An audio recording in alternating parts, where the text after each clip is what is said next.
Donald Trump अपने दूसरे कार्यकाल में अमेरिका फर्स्ट की नीति को किसी भी हद तक ले जाने के लिए तैयार दिख रहे हैं। अमेरिकी सुप्रीम कोर्ट से रेसिप्रोकल टैरिफ पर मिली करारी हार के बाद ट्रंप ने अब और भी आक्रामक रुख अपना लिया और इस बार उनके निशाने पर भारत, इंडोनेशिया और लाओस जैसे देश, जिन पर भारी भरकम सोलर टैरिफ लगाकर उन्होंने वैश्विक बाजार में खलबली मचा दी।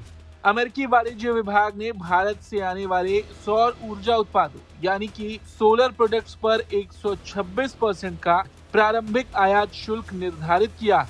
इसके अलावा इंडोनेशिया पर 86% से 143% तक का शुल्क और लाओस पर 81% का शुल्क लगाया गया। अब इसके पीछे का तर्क क्या है, ये भी समझ लेते हैं। अमेरिका का मानना है कि ये देश अपने सोलर एक्सपोर्ट्स को भारी सब्सिडी देते हैं, जिससे अमेरिकी घरेलू निर्माता कंपटीशन में पिछड़ जाते हैं। ट्रंप प्रशासन का सीधा लक्ष्य अमेरिकी मैन्युफैक्चरर्स को बढ़ावा देना है और इसी वजह से ये आयात शुल्क निर्धारित किया गया है।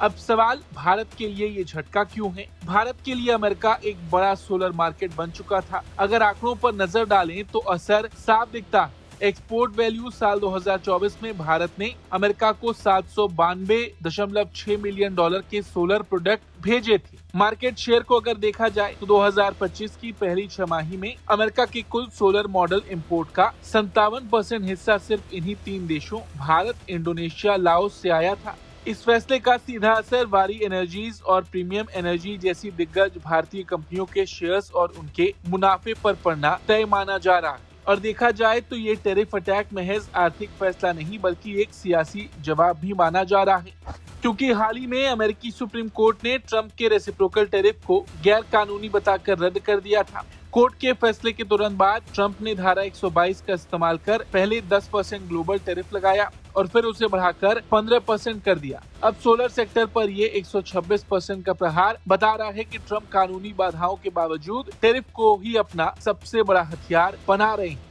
अब एक आखिरी सवाल कि आगे क्या होगा? देखिए, ट्रंप द्वारा लगाया गया ये ग्लोबल टैरिफ फिलहाल 150 दिनों के लिए मान्य है। इसे आगे बढ़ाने के लिए उन्हें अमेरिकी कांग्रेस यानी कि संसद की मंजूरी लेनी होगी, लेकिन तब तक भारतीय सोलर एक्सपोर्टर्स के लिए अमेरिकी बाजार के दरवाजे लगभग बंद हो सकते हैं, क्योंकि 126% ड्यूटी के बाद भारतीय उत्पाद वहां बेहद महंगे हो जाएंगे। भारत के लिए ये अलार्म बेल है। एक तरफ पीएम मोदी और नेतन्याहू के बीच भरोसे की बात हो रही है, वहीं दूसरी तरफ ट्रंप का ये व्यापारिक युद्ध भारत की आर्थिक रफ्तार के लिए बड़ी चुनौती पेश कर रहा है। Bureau report, Bharat.